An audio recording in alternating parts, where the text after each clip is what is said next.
Hey everyone, welcome to another exciting episode of the Scratch the Track podcast presented by the Dude Room Show and co-produced by Mr. IVEST. I'm the Dude. And I'm Grim. And today we are going to talk about an album that is what now, 30 years old? 30 years old. And the question that the dude has posed is this album, after 30 years, actually Dookie? Or did it age like a fine wine? And so today we're talking about Dookie by Green Day. Yeah, you know, this has always been an interesting album for me because, you know, I liked Green Day. I wasn't as taken with them as a lot of, I think, other people were that I knew around my age. I know, you were a pretty big fan of them. I know our buddy Joe and Tom, they were big fans of them. I mean, I had the CD, you know, right, it was just like, they weren't like my favorite band, but I mean, I was actually more into the grunge side of things, but like this CD, it was just something you had. Yeah. And, you know, you had, at least from my memory of this album, and as I've listened to it again, and I did some research for it when last year I appeared on our buddy Johnny Radio and Nathaniel's. They were doing the top 100 albums of the 90s, and I believe this was in their range of albums 6 through 10. And, you know, I hadn't... It's a high one. I hadn't listened to it for a very long time. Mm-hmm. And I remember going back to it and it was nice and kind of fun and nostalgic to go back to. Yeah. But then I kind of started thinking, you know, and a lot of the subject matter and sort of a lot of the feel of the album, and maybe it's because I was a teenager or becoming into my teens, and so are, you know, you guys and everything, that it seemed to sort of deal with those sort of that teenage angst. It was like the alternative version to a John Hughes movie, right? Like it was. Yeah, it was like the pop punk John Hughes movie. A lot of talk about like angst and touching your wiener. Yeah, you know, just a lot smoking weed, wanting girls, struggling with love, fighting against like authority, which, you know, I guess those still, I'm 40, are those issues? I don't know. But that's sort of what I started thinking about, right? It was like, you know, those are very prevalent in this album. And it's kind of like, did this, you know, looking back on it now is, I guess, what I would call myself an adult. Do those things still resonate, right? I know. And sometimes I think with albums like this, it may not resonate the same way, but there's still a certain nostalgia about it. And there is for some of this for me, like I have to say, like, so we can kind of go in, I guess, not to go into the tracks, but to talk about like the hits, right? So obviously Longview and Basket Case are sort of the hit. Now, dude, those don't really do anything for me anymore. I'll be honest. No, I've heard them too many times. When I was listening to the album again after X amount of years, I had no trouble skipping right over those. Okay. I mean, interesting. Because I know, I mean, Christ, you could sing along with them. Now, one thing I did hear that, well, we'll get to that when we talk about the tracks, because that's specific to one track. So, okay, cool. Yeah, I mean, it was just, it was interesting to just as a whole. I think for me, it was a little more of a nostalgic feel listening back to it. And I think also, though, again, like, you know, when we talked about the Downward Spiral, which is a much darker album, obviously, than this. Yep. But I don't think I fully appreciated when I was however, this came out in 94, released February 1st, 94. That puts me at just about 12 years old, a couple days before my birthday. Probably didn't really even get into it. Until, you know, 12, 13, you're just getting into your teens.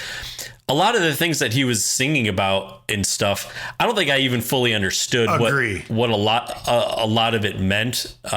So, and same, I guess, with the Downward Spiral, you know, when you're listening to an album like that, now looking back, I'm like, Jesus, I should not have been listening to that. I don't feel that way with this album, even though there are some I really some wasn't listening to that elements. Back then. Yeah, because it was so dark. But this was, although it was talking about some interesting things, the music didn't paint it as if it was dark. The music was just kind of more like happy-go-lucky rock music, and I think that's why so many kids liked it. I mean, like I did not. Yeah, and granted, not to say that similar things weren't going on at that point, but like when he says the line about like bite my lip and close my eyes, take me away to paradise, I didn't really understand what he was referring to, except that he brought it up at other points in the song, right? It just kind of. Yeah. Well, it's interesting. You were talking about the sound a little bit, and you even kind of referenced it as rock. They're in Oakland, in the Bay Area, like they were they were considered, it was punk, right?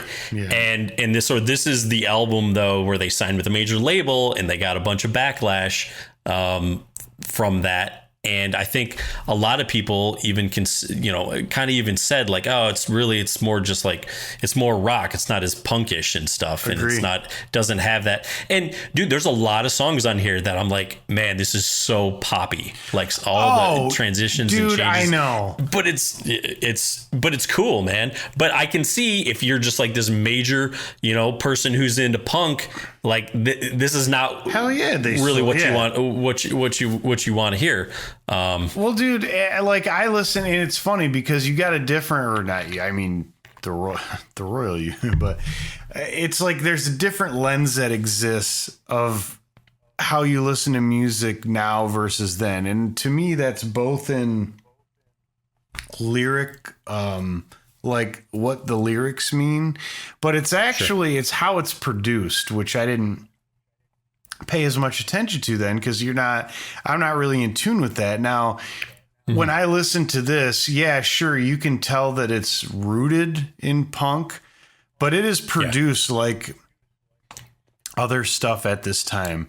The guitars aren't as raw. They're like, they sound huge. It's like they probably tracked them 20 times or did some. I mean, it just, punk is raw. It's really raw. And the rawest thing on here, which I think is interesting because it talks about it, like how he wanted to record his vocals very raw, because that's what the music, the punk music, that's what he was into. And that's how you did it in those bands. You didn't put it in an echo chamber and have delay and flange effects. I mean, it was just straight ahead. Well, the thing is they, you have a major studio deal. They had time to spend in the studio. I think I read that before this album, they had I think 2 previous albums, maybe an EP or 2, a couple EPs. I don't know. But the most time that they had spent in the studio was like 3 days. They did this album in 3 weeks, and all the songs were already written. They just had to go in there and actually play them and record them. And so when you have that much time, you're working with a good producer. You are going to get a more polished product. Whereas like I do think when I think of punk music, I think it lends itself to, again, that kind of dirtiness and rawness where you're just like, yeah, I'm going to go in and I'm going to put it down in like one take, and that's just what it's going to be. Well, yeah. And I've read where I can't remember I don't remember if it was the Sex Pistols but I read about one of the early punk bands. They got to go into the studio and they were trying to sing into a mic like this, like a condenser mic. And it was so awkward for them that they actually took a Shure, like an SM58 or 57 that you would just use. That's the go-to live mic for anybody. Sure. They used that for the vocal tracks because it was, they could get a better performance with them doing how they would do it. Right. So, yeah. Well, and they even talked about like them going into the studio in Berkeley and everything. And they were just kind of like really anxious because they had not recorded in an atmosphere like that. So it's sort of that awkwardness that you're talking about with the Sex Pistols. You're like, wait a minute, this is almost like too nice. And you don't know how to act. I think it was them. So please below, correct me if I'm wrong. For some reason it was the Sex Pistols or the Damned or one of those early punk records. I read that about that. It just maybe Black Flag. Like, subscribe, and comment below. Somebody. Yeah. But basically, the producer took him to his name's Rob Cavallo, if I'm saying his name right. Saw that they were like really anxious and everything, and he like took him to a Mexican restaurant. I imagine got him some margaritas and loosened him up a little bit and said, "Hey, like, dude, just you guys need to just chill, go in, take your time, do your thing," because for them it's sort of like being a fish out of water. Like a lot of people think like, oh yeah, we signed a record contract and we got to go to this studio and it was pristine and beautiful.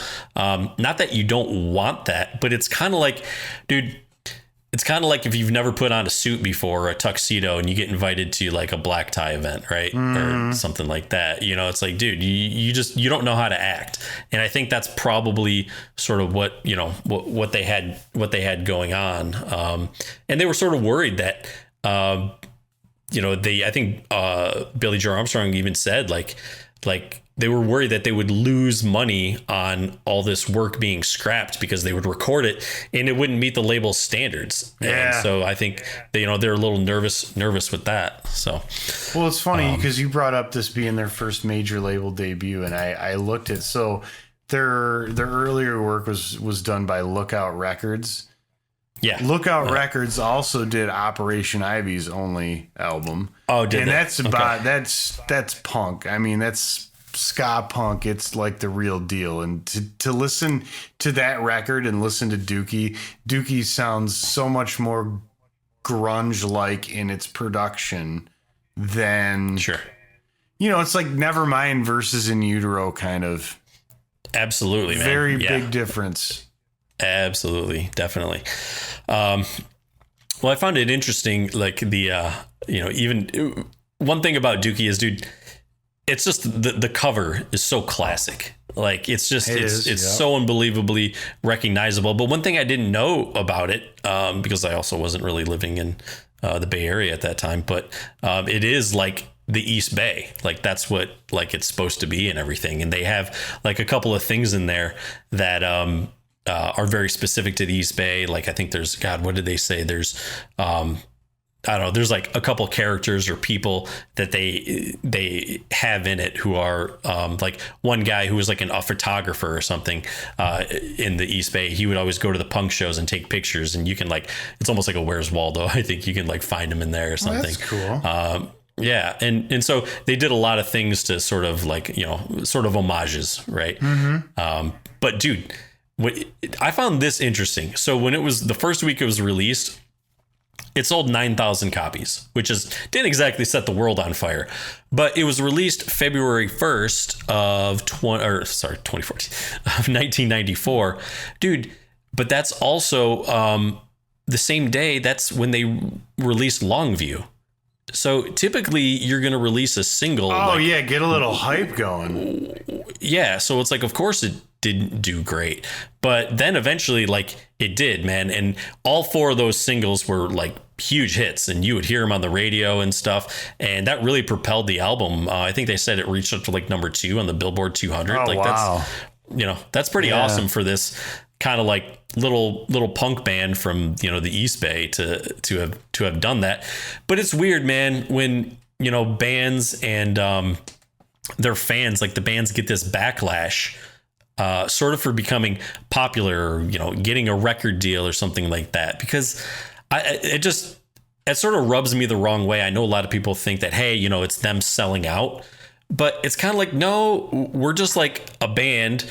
We want to make music for a living. And to do that, we need to make money. And sometimes you become popular. Like if you have a hit, it's like, you want us to keep making good songs, right? Well, if we make good songs that you like, there's a good chance that lots of people are going to like those. And if lots of people like those, then we're going to sell a lot of copies. Like there's just this chain reaction, man. I don't know. I get it, but I mean, I don't know. That's a tough one for me, because a lot of people felt the same way when Good News for People Who Love Bad News comes out. And I don't think that's a terrible album by any stretch, but it ain't the Lonesome Crowd of West. And No, I think with punks too, that like they would rather be poor and have the DIY mentality than to sell out and let someone else foot the bill. Because, and to their credit, I'm sure if you listen to Kerplunk, it sounds a lot different than this, I'm guessing. Yeah, it does, and that's what's interesting. And we'll get this when we get into the tracks a little bit. But off Kerplunk, the one song that made it over was "Welcome to Paradise," and so they re-recorded it. Now, when you listen to those songs, you could have easily, just be like, "Oh, we're just going to put this on this record," but the sound didn't sound the same. Yeah, sure, right? Sure.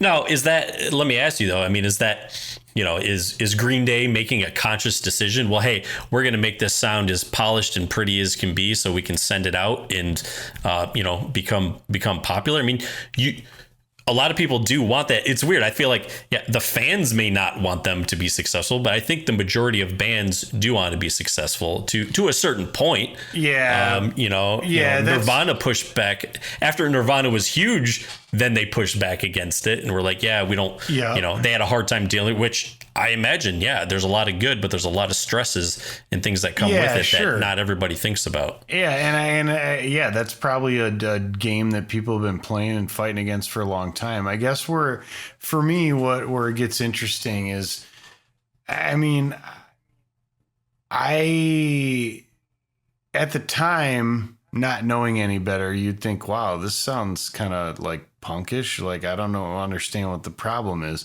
But listening back to it now, I do hear it as like they completely accepted what the mainstream sound was and, put their spin on it as much as they could.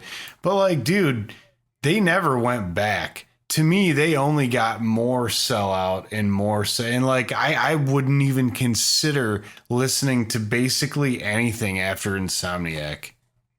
It just Insomniac had some good song, but like it just, I mean, come on, dude, The Time of Your Life, like punk bands don't write that song, even though they actually had that song written at this time for this album. I know. And it's just, it's interesting. Well, let me ask you then, though. I mean, here's the thing. They were considered a punk band. Does that mean they have to just stay that? Do they have to just keep their sound? That's a fair point. And no, it does not. But I guess I'm just saying I don't like where they went after.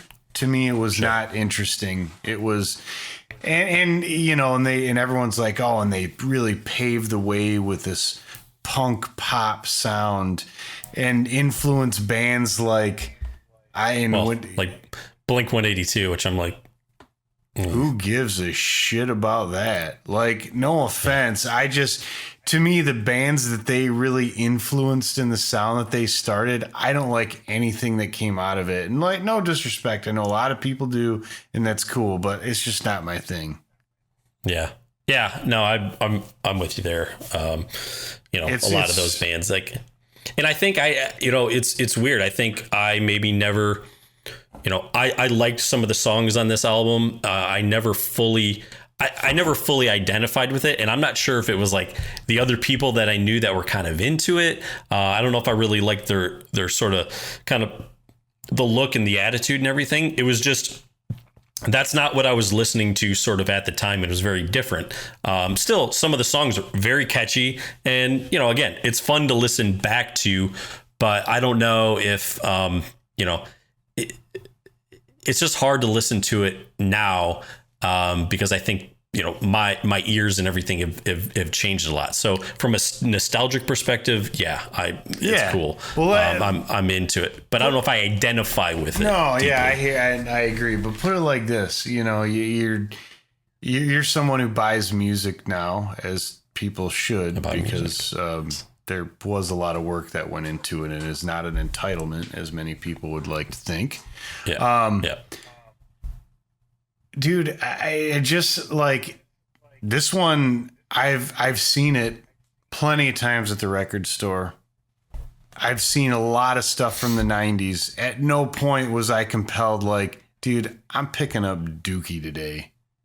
And then they announced that they're re-releasing, and whenever they re-release something for whatever, there's several different versions. That still was not tempting to me, and I was just like, yeah.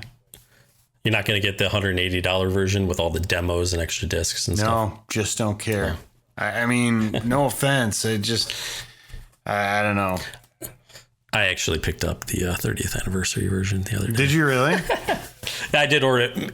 It looks cool. The blue disc. It looks awesome. Oh, so you just but it's just a single. I mean, yeah, it's just a single. I'm not paying now, this is something I would probably, I would get a single disc version at some point. But I will tell you this: there's a lot of shit I'm going to get my hands on before Dookie. Yeah, I think it's funny when we do these episodes, I find myself after it, I mean, like, oh man, I'm going to pick that up. I got to pick that up. Because I think there's a certain nostalgia to it. That I do like. And dude, I mean, we'll get into the tracks and everything, but it's 38 minutes and there's a bunch of songs. Oh my God, it's 15 songs. Yeah, it's crazy. I mean, if you look at, the songs at the end, like the last couple of songs, like 135, 144, 146, 252, 138. Like, man, you can like rip through this album like real quick. Oh, dude, the longest song on the album is not even 4 minutes. Almost Longview, right? Well, yeah, I guess Longview's at 3:59. Yeah, I mean, I don't consider FOD in the hidden track, but anyways, one. But yeah, and I mean that in itself, the way they construct the songs and stuff, that is very much in the tradition of punk.